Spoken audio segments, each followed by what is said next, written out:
Bonjour, certains arbres ont une renommée mondiale. C'est le cas des séquoias géants du parc Yosemite en Californie. C'est là que vit l'arbre le plus volumineux du monde, nommé General Sherman. Ce spécimen culmine à 83 mètres de hauteur avec une circonférence de plus de 30 mètres. Il paraît que tant qu'on ne s'est pas retrouvé physiquement au pied de tels arbres, on n'a pas idée de leur dimension. Les films ne suffisent pas. Savez-vous que le séquoia géant entretient une relation ambivalente avec les feux de forêt? En première intention, aussi étrange que cela puisse paraître, il leur doit tout. Les spécialistes estiment en effet que c'est grâce aux incendies que ces arbres ont pu se développer et survivre jusqu'à aujourd'hui, le plus vieux spécimen atteignant 3500 ans d'âge. Voilà l'explication. L'incendie a un double effet sur ces forêts. D'abord, il brûle les plantes qui concurrencent les séquoias.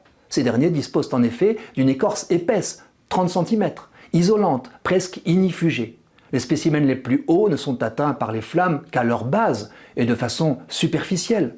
Le nettoyage saisonnier par le feu contribue donc à leur bien-être, dans la mesure où, bien sûr, l'arbre n'est pas embrasé.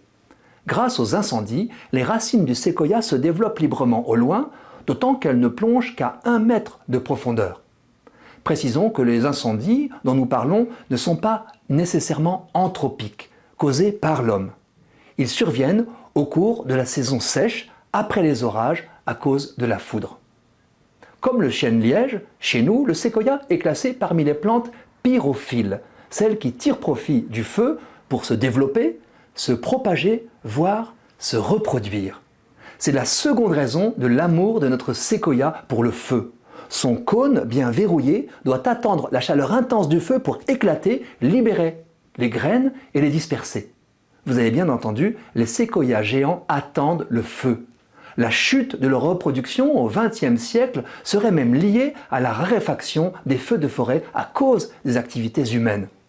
Ce constat a toutefois ses limites, car des incendies trop violents peuvent tout ravager, et ce fut le cas en 2020. Des milliers de séquoias géants sont partis en torche, beaucoup ont péri. Le réchauffement climatique aura-t-il raison de ces forêts du patrimoine mondial? Un nouvel élément dans la résilience de ces monstres a été découvert. Les chercheurs ont constaté que finissent par jaillir de certains troncs calcinés que l'incendie laissait pour morts de jeunes pousses vertes. Elles émanent de bourgeons profondément enfouis sous l'écorce depuis des siècles.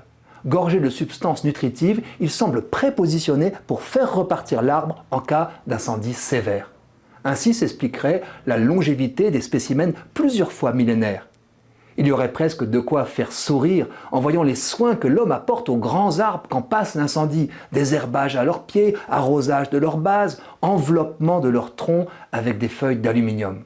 C'est ce qui a permis en 2022 de protéger tous les séquoias d'une zone traversée par les incendies. En tout cas, le séquoia géant est par excellence la plante phénix. Il se joue du feu et c'est une bonne nouvelle.